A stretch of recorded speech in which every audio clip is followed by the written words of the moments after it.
الجانب السعودي، وانا اتفق مع الكابتن حاتم.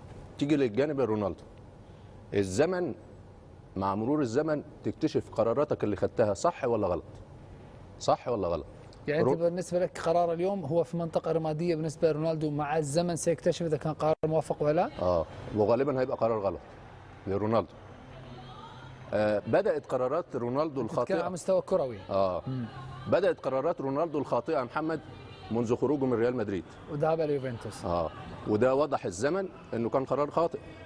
بس لو فاز بالتشامبيونز ليج مع يوفنتوس كنت تقول نفس الكلام؟ الزمن اللي حكم مش انا. ما خدش قراره للرجوع لمانشستر يونايتد. الزمن اللي قال لنا قرار غلط، مش انا اللي قلت ان هو قرار غلط ولا قرار صح. الزمن يكشف لك قراراتك صحيحه ولا خاطئه. انت بتاخد بالمعطيات، بتاخد بالاسباب. ما عليك ان انت تاخد بالمعطيات والاسباب والزمن يكشف لك.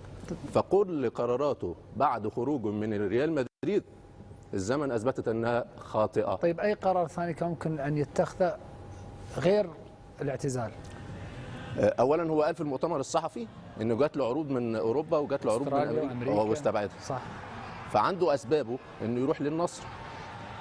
هل هو قادر ان بالاسباب دي يعيد طموحه مره اخرى من الناحيه الفنيه؟ ما اعتقدش. وانا لو ما كانت رونالدو بس قادر يستمتع، يلعب كره حلوه ويشوف الاجواء الجماهيريه هذه والاستقبال الحافل في افضل دوري في المنطقه سواء الخليج وربما حتى على مستوى الوطن العربي، ويحقق القاب مع النصر. هتفيده. سيبك من النصر والسعودي، الجانب السعودي الصفقه ناجحه وهتفيدك. حط رونالدو على الجانب الثاني، لو جاب 1000 جون في الدوري السعودي هيفيده؟ لو جاب 1000 بطوله في الدوري وخد ابطال اسيا هتفيده؟ لا، حتى لو فاز بالتشامبيونز ليج الاوروبي مع اي فريق اخر ما راح يفيده لانه حقق اللقب اوريدي. ماشي. بس ممكن هو قال لك انا حققت كل طموحاتي واحلامي في اوروبا. هتوصله انه ياخد او ينافس على الكره الذهبيه السته؟ لا. ما خد 5. ايوه. ميسي بيبحث عن الثامنه. احنا مش بنقارن ميسي ورونالدو؟ بس ميسي اصغر بسنتين. ايوه صحيح. حلو. يبقى انا دلوقتي احترم تاريخي واحترم سني، واخد قرار يليق بيا، يليق برونالدو، الا وهو اعتزل وابحث عن التدريب. وانا قلت بتاريخه وبخبراته قادر انه يمسك منتخب البرتغال.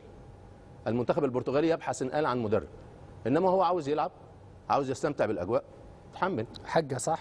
طيب انا بقول لك شيء، انا في كاس العالم حققت احد احلام الطفوله بمقابله لاعبي المفضل ريفالدو. اكيد. فسالته ليش اوزبكستان؟ ليش انغولا؟ كان ممكن تعتزل في التوب بعد ما فزت بالتشامبيونز ليج مع ميلان او بعد ما فزت ببطولات كثيره مع برشلونه. فقال لي انا